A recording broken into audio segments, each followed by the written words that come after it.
సమ్మెట ఉమాదేవి స్వరపరిచిన 100 కథల వరహాలు. నేటి కథ మీనాక్షి. రచన పోల్కంపల్లి శాంతాదేవి.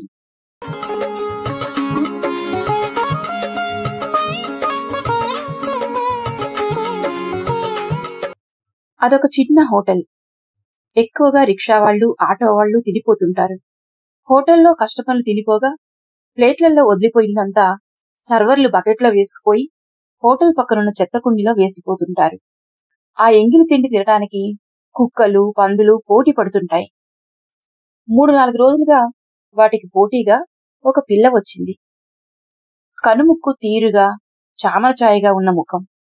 కుక్కలు అరుస్తూ కూరపండ్లు బయటపెట్టి ఆ పిల్ల మీదకి ఉరుకుతుంటాయి. ఆమె బిక్కచచ్చినట్టుగా వెళ్లి హోటల్ ముందు నిలబడుతుంది.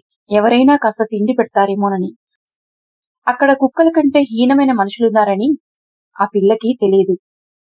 ఎవరెవరో వచ్చి పొట్ట పగిలేటట్టు తినిపోతున్నారు గాని ఎవ్వరూ ఈ పిల్లల్ని పట్టించుకున్న వాళ్లే లేరు. హోటల్కి రోడ్డు కవతల వైపు పెద్ద వేప చెట్టు ఒకటి ఉంది. ప్రతి ఉదయం 8:30 అయ్యేసరికి బ్యాగ్ భుజాన వేసుకొని సైకిల్ మీద వస్తాడు కేశవ. వేప చెట్టు కింద సైకిల్ స్టాండ్ వేసి దానికి కొద్ది దూరంలో గోనెపట్టా పరుస్తాడు. బ్యాగ్ తెరిచి చెప్పులు కుట్టడానికి అవసరమైన సామాగ్రి అంతా బ్యాగ్లోంచి తీసి సర్దుతాడు. ఆ రోజు అలాగే పట్టా మీద సామానంతా సర్దిపెట్టి కస్టమర్ల కోసం చూస్తున్నాడు.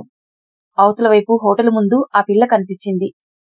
అట్టలు కట్టిన జుట్టు, ఒంటి మీద చీలికలు పేలికలు అయిన బట్టలు, సరిగా తిండి లేక కాళ్ళు చేతులు సన్నబడినా ఎదమీద 20 ఏళ్ల పరువాలు చెక్కు చెదరలేదు. చిరిగిన బట్టలు వాటిని దాచలేకపోతున్నాయి. ఆటో నడిపే రామదాసు గిరాకీ లేనప్పుడు చెట్టు నీడలో ఆటో ఆపుకొని కేశవతో మాట్లాడుతుంటాడు. సినిమాలు, రాజకీయాలు, సంసారంలోని కష్టం సుఖాలు ఎన్నో దొర్లిపోతుంటాయి వాడి సంభాషణల్లో. ఆ రోజు రామదాసు చెప్పు తెగిపోయింది. చెప్పు కేశవ ముందు వదిలి సిగరెట్ పీలుస్తూ నిలబడ్డాడు. కేశవ చెప్పుకు కొట్టడానికి మేకు సుత్తి చేతికి తీసుకున్నాడే గాని రోడ్డు కవతల హోటల్ ముందు ఆ పిల్లనే చూస్తున్నాడు. ఏరా, ఒళ్ళు తిమ్మిరెక్కుతుందా ఆ పిల్లను చూస్తుంటే అన్నాడు రామదాసు. అది కాదన్నా. సిగ్గులేనోడా, 3 పిల్లల తండ్రివి, 3 దినాల కానించి చూస్తుంటా నీ వ్యవహారం. ఎగబడి చూస్తుంటావుగా పిల్లను. అదో తిక్కముండా.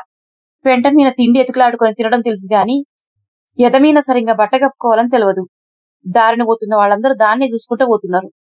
మొన్నో కాలేజీ కుర్రాడు సైకిల్ మీద దాన్ని చూసుకుంటూ పోయి రోడ్డు పక్కన గుంతల పడ్డాడు సైకిల్ మీనేసుకొని. దాన్ని కాదేహే నేను చూస్తుంటది. రిక్షా వెంకటిగాడు ఆ పోరికి ఎట్లా సైటు కొడుతుంటో చూడు. హోటల్లో ఇడ్లీ తెచ్చి తినిపిస్తాండు. ఇట్లా చేసే మూగిసత్తికి కడుపు చేసి నేను కాదన్నాడు. మూగిసత్తికి మాటలు రాకపోవడమే కాదు, చెవులు కూడా వినపడవు. తాపీ పనిచేసే తండ్రి చిన్నప్పుడే పోతే తల్లి అక్కడా ఇక్కడా పనిచేసి సాక్కుంది. మూగా చెవిటి పిల్లలను ఎవరూ పెళ్లి చేసుకోవడానికి ముందుకు రాకపోయేసరికి పిల్ల పెళ్లి చింత కుంగతీయడం మొదలుపెట్టింది తల్లిని.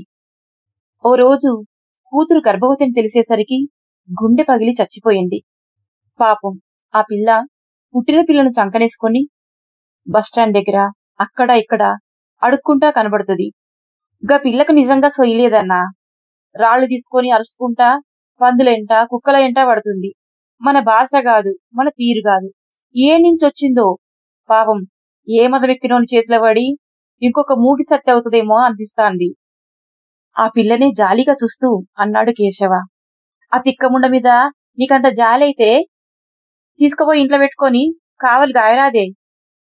వెటకారంగా రామదాసు ఏ క్షణానన్నాడో తదాస్తు దేవతలు విన్నారేమో అన్నట్టు వారం రోజుల తర్వాత అదే జరిగింది. ఈ లోపల రిక్షా వెంకటిగాడు ఆ పిల్ల చుట్టూ చక్కర్లు కొట్టడం చూస్తూనే ఉన్నాడు కేశవ. దారిన పోతున్న మగవాళ్ల చూపులు లడ్డూ మీద వాలే ఈగల్లా ఆ పిల్ల మీద వాలడము చూస్తున్నాడు. ఓ రోజు రిక్షా వెంకటి వేప చెట్టు నీడకు రిక్షా తెచ్చి ఆపుకున్నాడు. ఏందిరా ఆ తిక్కదాని చుట్టూతో తిరుగుతున్నావు? మూగోళ్లను మతిసెడ్డోళ్లను కూడా ఇడిచిపెట్టవా? ఆ తిక్కదాని దగ్గరికి ఎవరు పోతారన్నా? కంపు కంపు. మురిక్కాలవనన్నా కొంచెం నయం. స్నానం చేసి ఎన్నాళ్ళయిందో ఏమో. పుల్లిస్తరాకు వత్తు. ఏ ఊరి నుంచి కొట్టుకొచ్చిందో ఈడికి. మన భాష రాదు, కాకిరి బీకిరి కలుస్తుంది. ఆ మూగిసత్తికి కడుపు నేను చేస్తున్నని బదనాం చేసిండ్రు గాని దాన్ని కావాల్సి నేనేం చెయ్యలే. అది నన్నిష్టపడ్డది. ఊర్లో నేనొక్కనే మగోణ్ణి కాదు కదా. దాని కడుపుకు నన్నొక్కనే బాధుని చేస్తే ఎట్లన్నా? గా సంగతి పక్కన పెట్టు. ఆ తిక్కది కంపు కొడుతుందన్నావు కదా. ఇడ్లీలు దోశలు తెచ్చి తినబెట్టి ఆమె చుట్టూ తిరుగుతుంటే కంపు కొడతలేదా? పెట్టెనకబడ్డ కోడి పుంజు ఒత్తుగా పిల్ల చుట్టూ తిరుగుతుండవు కదా. ఎవరు చూస్తలేరు అనుకుంటున్నావేమో. నాను 3 రోజుల సంతి చూస్తూనే ఉన్నా. నీ అవ్వారం మూగసత్తికి చేసినట్టు కడుపు చేద్దామనుకుంటున్నట్టుంది. నన్ను తప్పుగా అర్థం చేసుకున్నావు. ఆకలైతుందని కడుపు చూయిస్తా అంది. ఆకలి మనుషులకైనా పశువులకైనా ఒకటే కదన్నా. జాలితోనే దానికి తినబెడుతున్నా గాని దాన్నేదో చేద్దామని కాదు. వాడు నాటకాల రాయడం తెలియడానికి ఎక్కువ రోజులు పట్టలేదు. చెయ్యి పట్టి లాగాడని వాణ్ణి కొట్టి కరిచినంత పనిచేసింది ఆ పిచ్చిది. పర్వాలేదు, తనను కాపాడుకునే ఆ మాత్రం తెలివుందనుకున్నాడు కేశవ. రోజూ రాత్రి 8ంటికి సామాన్లు బ్యాగ్లో సర్దుకొని గోనిపట్టా మడిచి సైకిల్ ఎక్కి ఇంటి ముఖం పడతాడు కేశవ. ఆ సమయానికి చెట్టు కిందకి చేరి చెయ్యి నెత్తి కింద పెట్టుకుని పడుకుంటుంది ఆ పిచ్చిపిల్ల. ఏ మానవ మృగం ఆమె బతుకు బండలు చేస్తాడో తెలియదు. ఒకరోజు ఉదయం కేశవ వెళ్లేసరికి ఆమె అలాగే ముడుచుకుని పడుకుంది. వణికి వణికిపోతుంది. జ్వరం వల్ల వణికిపోతుందని అర్థమైంది కేశవకి. ఎక్కువ ఆలోచించలేదు. తర్జన భర్జన పడలేదు. రోడ్డు మీద పోతున్న ఆటో ఆపి ఆమెను సర్కార్ హాస్పిటల్కి తీసుకెళ్లి ఇంజెక్షన్ వేయించి ఇంటికి తీసుకొచ్చాడు కేశవ. గొంగలి పరిచి దానిమీద పడుకోబెట్టి మరో గొంగలి కప్పి భార్య అనసూయకు ఒకే మాట చెప్పాడు. ఇప్పటి సంధి ఈమె నీ పెద్ద బిడ్డ అనుకో.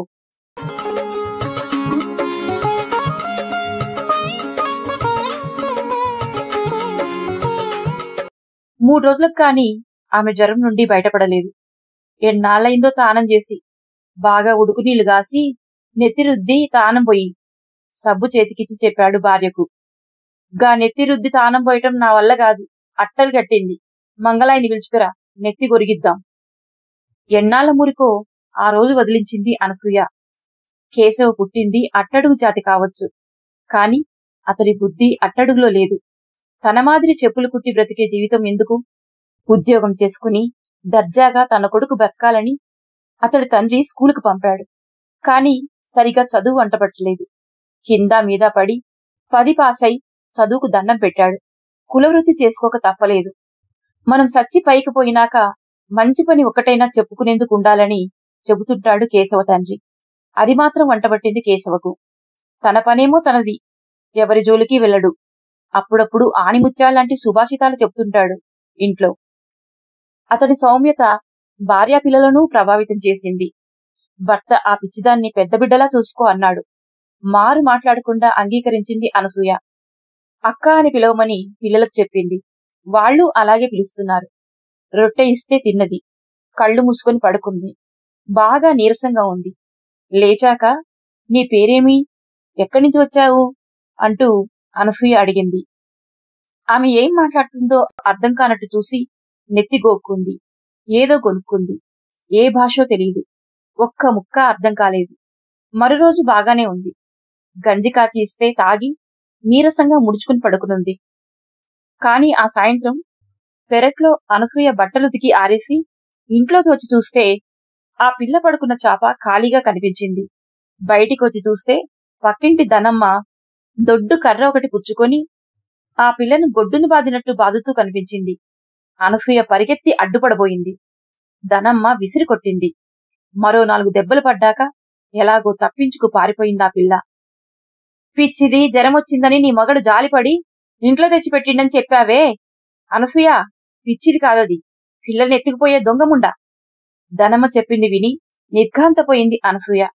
ధనమ్మ కూతురు 12 ఏళ్ల పిల్ల అవంతి అక్క కూతుర్ని ఎత్తుకొని వాకిట్లో నిలబడి ఉండగా ఈ పిచ్చిది అదాటుగా వచ్చి ఆ పిల్లని లాక్కొని పరిగెత్తసాగిందట. అవంతి అరిచిన అరుపులకు ధనమ్మ వెళ్లి ఆ పిల్లని లాక్కోబోయింది. ఒక్క పట్టాన ఇవ్వలేదు సరికదా, ధనమ్మ చేతి మీద పళ్లతో పీకి ఆమె సిగ ఊడిపోయేలాగా జుట్టుపట్టి లాగి ఇంగ్లీష్లో తిట్టడం మొదలుపెట్టిందట. దాని ఫలితమిది. గొడ్డు కంటే హీనంగా దెబ్బలు తిన్నది. దెబ్బల నొప్పులకేమో మళ్లీ జ్వరం వచ్చింది. ఆ పిల్ల పిచ్చివాలకం. ఒంటి మీద దెబ్బల గుర్తులు అవి చూసి ఎవరీ పిల్ల కేశవ అడిగారు డాక్టర్ గారు అదోలా మొక్కం పెట్టి. బదులు చెప్పాడు కేశవ. ఏ దుర్మార్గుల చేతుల్లోనో పడి అన్యాయమైపోకుండా చేరతీసి మంచి పని చేశావు. అందుకు నిన్ను అభినందిస్తున్నాను. కాని ఇంత పిచ్చి ముదిరిన దాన్ని తీసుకుపోయి ఇంట్లో పెట్టుకుని ఏం చేస్తావు? నువ్వు తినేదాంట్లో పట్టెడు తీసి పెడితే ఒక జీవి ఆకలి తీరుస్తున్నానని అనుకోవచ్చు. కాని ఇలాంటి సంఘటనలు మరెన్నో పునరావృతమైతే ఏం చేస్తావు? కేశవ, లేనిపోని తలనొప్పి కదా. ఇలాంటి వాళ్లు ఉండాల్సింది ఇళ్లలో కాదు, పిచ్చాసుపత్రికి పంపు. కావాలంటే నేను లెటర్ రాసిస్తాను డాక్టర్ గారికి. ఆసుపత్రి అడ్రస్ చెప్తాను, తీసుకెళ్లి అక్కడ చేర్చు. ప్రస్తుతం ఈ మందులు వాడు. 2 రోజుల తర్వాత ఆ పిల్లకు జ్వరం తగ్గింది. డాక్టర్ చెప్పిన అడ్రస్కు వెళ్లి ఆ డాక్టర్ని కలిసి ఆమెను చేర్పించి వచ్చాడు. మధ్య మధ్య ఫోన్ చేసి ఆ పిల్ల ఎట్లుందని అడిగి తెలుసుకుంటున్నాడు. అక్కడిస్తున్న ట్రీట్మెంటుకు మెల్లమెల్లగా మనుషుల్లో పడుతుందని తెలిసి సంతోషించాడు. ఆమె పేరు మీనాక్షి అని, తమిళనాడుకు చెందిందని తెలిసింది. ఆమె మాట్లాడుతున్న ఇంగ్లీష్ని బట్టి ఆమె చదువుకున్న దానిలా ఉందని చెప్పింది అక్కడ పనిచేస్తున్న సిస్టర్. ఒకసారి కేశవ్ వెళ్ళాడు. అతన్ని గుర్తుపట్టి చిన్నగా నవ్వి 2 చేతులు పట్టుకుని ఆత్మీయత వ్యక్తం చేసింది మీనాక్షి. మరో సంవత్సరం గడిచేసరికి ఆమెలో చాలా మంచి మార్పు చోటు చేసుకుందని, ఇంటికి వెడతానని అంటోందని ఫోన్ చేశాడు డాక్టర్. ఆ మార్పు రావడానికి 2 ఏళ్లు పట్టింది. ఈ లోపల ఆమె వివరాలన్నీ తెలిసాయి. మద్రాసులో చాలా మంచి పేరున్న కాన్వెంట్లో మీనాక్షి తండ్రి తంగవేలు స్వీపర్గా పనిచేసేవాడు. చిన్ననాడే తల్లిని పోగొట్టుకున్న తన కూతురు మీనాక్షిని ఇంట్లో ఒంటరిగా వదల్లేక కాన్వెంట్కి వెళ్లినా ఎక్కడికి వెళ్లినా తన వెంట పెట్టుకుని తిరిగేవాడు. మీనాక్షి ఎదిగే కొద్దీ టీచర్లకు ఆ పని ఈ పని చేసిపెట్టి వాళ్లకు ప్రీతిపాత్రమైంది. ముఖ్యంగా ప్రిన్సిపల్ శారా మేడంకి మరింత ప్రీతిపాత్రమైంది. అక్కడ పిల్లలతో ఆడుకునేది. ఇంగ్లీష్ మాత్రమే మాట్లాడాలనే కఠినమైన నిబంధన ఉండడం వల్ల స్టూడెంట్స్ అందరూ ఇంగ్లీష్లోనే మాట్లాడేవాళ్లు. అలా స్టూడెంట్స్ తో పాటు ఇంగ్లీష్లో మాట్లాడడం అలవాటైంది మీనాక్షికి. స్నేహితుల సహాయంతో చదవడం రాయడం కూడా నేర్చుకుంది. 10 ఏళ్ల వయసు వచ్చే వరకు హాయిగా గడిచిపోయింది కాలం. బంధువుల బలవంతంతో తంగవేలు 2వ పెళ్లి చేసుకోవడంతో మీనాక్షి కష్టాలు ప్రారంభమయ్యాయి. నీలవేణి పేరుకు తగ్గట్టుగా నల్లగా ఉండేది. ఆమె మనసు కూడా నలిపే. చిన్నారి మీనాక్షిని తండ్రి వెంట స్కూలుకు వెళ్లడం మానిపించింది. తాను పనిచేస్తున్న కంపెనీకి ఉదయం 9 గంటలకు వెళితే సాయంత్రం చీకటి పడుతుంటే వచ్చేది నీలవేణి. ఉదయం వంట ఒకటి తప్ప మిగతా పనులన్నీ మీనాక్షి చెయ్యక తప్పేది కాదు. సాయంత్రం అలసిపోయి వచ్చానని రాత్రి వంట మీనాక్షితోటే చేయించేది. వంట సరిగ్గా రాక ఉప్పు కారాలు కొంచెం అటు ఇటు అయినా వాతలు తేలేలా కొట్టేది ఆ పసిదాన్ని. ఆమె నోటి దురుసుకు భయపడి తంగవేలు ఏమీ అనేవాడు కాదు. ఆమె లేనప్పుడు 2వ పెళ్లి చేసుకొని నీకు కష్టాలు తెచ్చిపెట్టానని ఆమె లేనప్పుడు కూతుర్ని పట్టుకుని ఏడ్చేవాడు. 15వ ఏట అడుగుపెట్టగానే మరో ఉపద్రవం వచ్చి పడింది మీనాక్షికి. ఓ రోజు చెల్లెల్ని చూడటానికి వచ్చిన ఆమె అన్న సుందరం కళ్ళు మీనాక్షి మీద పడ్డాయి. ఆ పిల్లనిచ్చి పెళ్లి చేయమని తంగవేలు వెంట పడ్డాడు. అదింకా చిన్నపిల్ల, ఇప్పుడే పెళ్లి చేయను అన్నాడు తంగవేలు. ఏం చిన్నపిల్ల? 15 ఏళ్లొచ్చాయి. పెద్ద మనిషి అయి 2 ఏళ్లయింది. నేను మా అమ్మకు 12 ఏళ్లకే కడుపున పడ్డానట అంది నీలవేణి. 2వ పెళ్లివాడికి నా పిల్లను అస్సలు ఇవ్వను అన్నాడు తంగవేలు. 2వ పెళ్లి నన్నెందుకు చేసుకున్నావు? నీ కూతురైతే ఒకటి, మంది పిల్లయితే ఒకటినా? వాడు తాగొచ్చి రోజు కొడుతుంటే తట్టుకోలేక వాడి భార్య వాణ్ణి వదిలేసి పారిపోయిందని నాకు తెలీదనుకోవద్దు. పని పాట లేకుండా తిరిగే జులాయి వెదవవాడు. మీనా తల్లిలేని పిల్ల. దాన్ని మంచిగా చూసుకునే పిల్లవాడిని చూసి పెళ్లి చేస్తాను. చేస్తావు. ఉన్నది దానికి ఊడ్చిపెట్టి నా పిల్లలకు చిప్ప చేతికిస్తానంటే ఊరుకుంటానా? మా అన్న ఆడదిక్కు లేక రోజు చెయ్యి కాల్చుకుని అవస్థపడుతున్నాడు. వాడేం పరాయివాడు కాదు, నీ బావమరిది. పిల్లను చూసి నువ్వే నీ బావమరిదికి పెళ్లి చేయాల్సిన వాడివి. నీ పిల్లని అడిగితే ఈయనంటావా? ఈ పెళ్లి జరిగితే సరే, లేకపోతే పిల్లల్ని తీసుకుని నా పుట్టింటికి పోతా. భార్య సతాయింపులకు తలవంచక తప్పలేదు తంగవేలుకు. మీనాక్షి ఆ దరిద్రుడికి భార్య అయింది. పెనం మీద నుండి పొయ్యిలో పడ్డట్టయింది మీనాక్షికి. కాపురానికి వచ్చాక వారం 10 రోజుల వరకు మొగుడులా ఉన్నా రోజులు గడిచిన కొద్దీ యముడిలా మారాడు సుందరం. దెబ్బలు లేని రోజు లేదు మీనాక్షికి. ఆ నరకంలోనే నిలతప్పడం, కొడుకుని కనడం జరిగిపోయాయి. మొగుడు పెట్టే హింస పెరిగిపోయింది.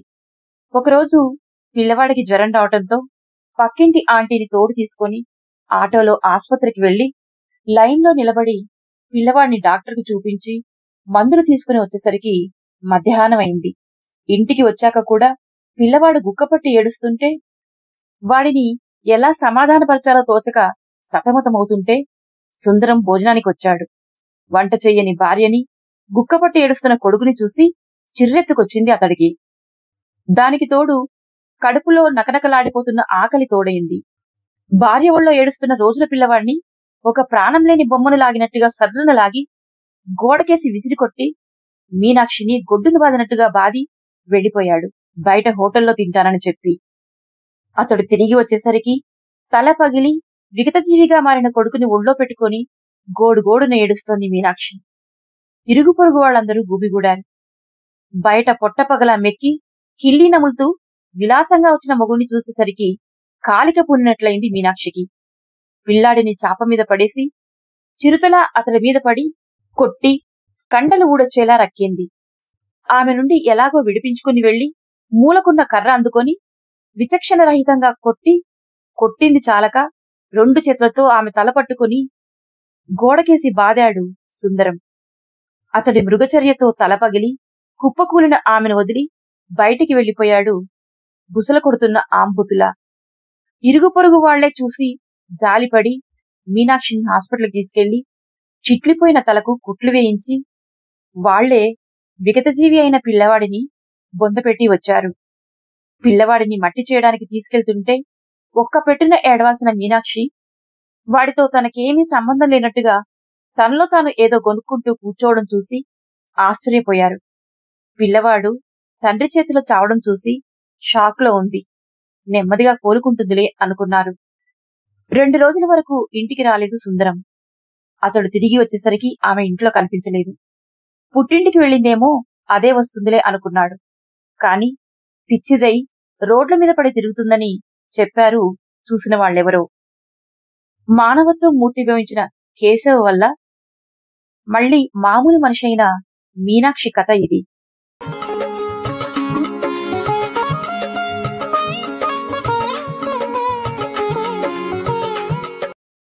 డిశ్చార్జ్ అయిన మీనాక్షిని నేరుగా ఇంటికి తీసుకువెళ్లాడు కేశవ. వారం 10 రోజులు ఆ కుటుంబంతో ఆనందంగా హాయిగా గడిపింది మీనాక్షి. హాస్పిటల్లో ఉండగానే తెలుగు మాట్లాడడం నేర్చుకుంది. ఎన్నిసార్లు కేశవని పట్టుకుని ఏడ్చేసిందో. బాబాయ్, నువ్వే చేరదీయకపోతే నేనేమైపోయేదాన్నో అంటూ ఎన్నిసార్లు కృతజ్ఞతలు చెప్పిందో. నాకు 2-3 ఏళ్ల వయసులోనే మా అమ్మ చచ్చిపోయింది. అమ్మ ఎలా ఉండేదో నాకు గుర్తులేదు. అమ్మ అంటే నాకిక నువ్వే, అమ్మ అనే పిలుస్తాను నిన్ను అని అనసూయను చుట్టేస్తూ అంది. అమ్మ అనే పిలుస్తుంది. ఒకరోజు అంది, మీరు నన్ను మీ కుటుంబ సభ్యురాలుగానే చూస్తున్నారు. నాకేమీ లోటు చేయడం లేదు. కాని నా మనసే ప్రశ్నిస్తుంది, ఇలా ఎన్నాళ్ళు అని. మీకు నేను ఎవరని? ఈ బరువు మీ మీద ఎన్నాళ్ళు అని. నువ్వు నా పెద్ద బిడ్డవు. బిడ్డకు తండ్రి తిండి పెట్టడం బరువవుతుందా? ఇదేం బరువు కాదు. మా బువ్వలో ఓ ముద్ద తీసి నీకు పెట్టడం వల్ల మాకేం ఇబ్బంది లేదు తల్లి. అదే నాకు భగవంతుని ఆశీర్వాదమైతుంది. అదే నన్ను నా కుటుంబాన్ని సల్లగా చూస్తుంది. ఏ జన్మ రుణానుబంధమో నీవు మా జీవితాల్లోకొచ్చినవు అన్నాడు కేశవ. ఒకసారి నన్ను మా నాన్న దగ్గరికి తీసుకుపో బాబాయ్. ఎట్లున్నాడో చూడబుద్దవుతున్నది. ఆమెను వెంట పెట్టుకుని బయలుదేరాడు కేశవ. ఉన్మాద ప్రపంచం నుండి ఇప్పుడిప్పుడే బయటపడిన మీనాక్షి గతంలో మనుషులను, ఆ పరిసరాలను గుర్తుపడుతుందో లేదో అనుకున్నాడు. కాని అన్నీ గుర్తుపట్టింది. అందర్నీ గుర్తుపట్టింది. ఇంట్లో సవతి తల్లి, ఆమె పిల్లలు ఉన్నారు. పిచ్చిదై ఎటుపోయిందో తెలియని కూతుర్ని తలుచుకుని బెంగతో మంచం పట్టి కన్నుమూశాడు తంగవేలు. సుందరం పొరుగింట్లో ఉండే పసిదాని మీద అత్యాచారానికి పాల్పడి జైలు శిక్ష అనుభవిస్తున్నాడు. మీనాక్షిని చూడగానే తిట్టడం మొదలుపెట్టింది నీలవేణి.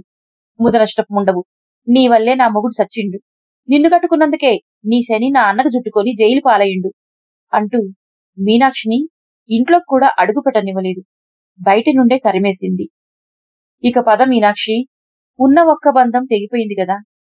అయినా దిగులు పడకు, నీకు నేనున్నాను. తండ్రి లేడని తెలిసాక హృదయ విదారకంగా ఏడుస్తున్న మీనాక్షిని గుండెలకు అదుముకొని ధైర్యమిస్తున్నట్టుగా వీపు తట్టాడు కేశవ. నీకు ఎవరూ లేరని దిగులు పడకు, నీకు నేనున్నాను. నిన్ను నా పొట్టలో పెట్టి చూసుకుంటా. వీడు నీ కొత్త మొగుడా? ఎంత విషం గుమ్మరించవచ్చో అంతా గుమ్మరించింది నీలవేణి. జవాబు చెప్పడానికి కూడా మనస్కరించలేదు మీనాక్షికి. పద బాబాయ్, ఒకసారి మా నాన్న పనిచేసిన కాన్వెంట్కి పోదాం. దానితో నాకు ఎంతో అనుబంధం ఉంది. నా బాల్యం ఎక్కువగా అక్కడే గడిచింది. ప్రిన్సిపల్ శారా మేడం గారిని ఒకసారి చూడాలి. ఆమెకు నేనంటే చాలా ప్రేమ. నాకు అంతే. కాన్వెంట్ బిల్డింగ్ చూడగానే మీనాక్షి ముఖం చాటంతయింది. కొత్త ముఖాలు కనిపించినా పాత పిల్లలు కూడా ఉన్నారు. వాళ్ళు మీనాక్షిని చుట్టేశారు. ఎన్నాళ్ళకు కనిపించావు మీనా అంటూ వాళ్ళందరితో ఇంగ్లీష్లో గలగలా మాట్లాడుతున్న మీనాక్షిని కళ్ళింతింత చేసుకుని చూస్తున్నాడు కేశవ. సారా మేడం దగ్గరికి వెళ్ళాక అస్సలు వదలలేదు ఆమె మీనాక్షిని. ఈ మధ్య జారిపడి కాలు ఫ్రాక్చర్ అయి ఇంట్లోనే విశ్రాంతి తీసుకుంటున్నదామె. మీనాక్షి పడ్డ బాధలన్నీ తెలిసాక, చేస్తానంటే మీ నాన్న చేసిన స్వీపర్ పని నీకిప్పిస్తాను మేనేజ్మెంట్తో చెప్పి అన్నది. ఏమనుకోకు బాబాయ్, నేను ఇక్కడే ఉండిపోతాను. పుట్టి పెరిగిన ఊరు, ఈ కాన్వెంట్లోనే నా జీవితం ఎక్కువగా గడిచిపోయింది. వీళ్లంతా నాకు తెలిసిన వాళ్ళు. పెద్ద మేడం నాకు పని కూడా ఇప్పిస్తానని చెప్పింది కదా, ఎలా బతుకుతానన్న చింత లేదు. నీ ఇష్టం మీనా, నీకెక్కడ బాగుంటే అక్కడే ఉండు. అప్పుడప్పుడు ఫోన్ చేస్తూ ఉండు. నీ ఫోన్ నెంబర్ ఇస్తే నేను చేస్తా అని చెప్పి సెలవు తీసుకుని బయలుదేరుతుంటే కన్నబిడ్డను వదిలిపోతున్నట్టుగా గుండె బరువెక్కింది కేశవకి. కన్నీళ్లతో వీడుకొలిచిన మీనాక్షి అతడు కనిపిస్తున్నంత దూరం దుఃఖభారంతో చూస్తూనే ఉండిపోయింది. మీనాక్షి పనిచేస్తున్న కాన్వెంట్లోనే తోట పని చూసే ఏకాంబరం మీనాక్షి తండ్రికి మంచి స్నేహితుడు. అతడి కొడుకు వెంకటేశన్ అదే కాన్వెంట్లో అటెండర్గా పనిచేస్తున్నాడు. స్నేహితుడి మీద అభిమానంతో మీనాక్షిని తన కొడుక్కి చేసుకున్నాడు ఏకాంబరం. సంవత్సరం తర్వాత ఒకరోజు భర్తతో కలిసి పండంటి బిడ్డనెత్తుకుని పళ్ళు, స్వీట్లు, కొత్త బట్టలు తీసుకుని కేశవ ఇంటికి వచ్చింది మీనాక్షి. ముందు బిడ్డను అతడి పాదాల మీద పడేసి ఆశీర్వాదం తీసుకున్నాక తను కన్నీళ్లతో అతని పాదాలు తడుపుతూ, ఏమిచ్చి నీ రుణం తీర్చుకొని బాబాయ్ అంది. కేశవ ఆమె 2 భుజాలు పట్టుకుని పైకి లేపుతూ, పిచ్చి తల్లి, తండ్రి కూతుళ్ల మధ్య రుణమేమిటి చెప్పు? కన్నీళ్లు తుడుచుకో, సంతోషంగా ఉండాల్సిన సమయం ఇది అన్నాడు. ఇంకా తడియారని కళ్లతో ప్రభాతంలో విచ్చుకున్న మందారంలా నవ్వింది మీనాక్షి.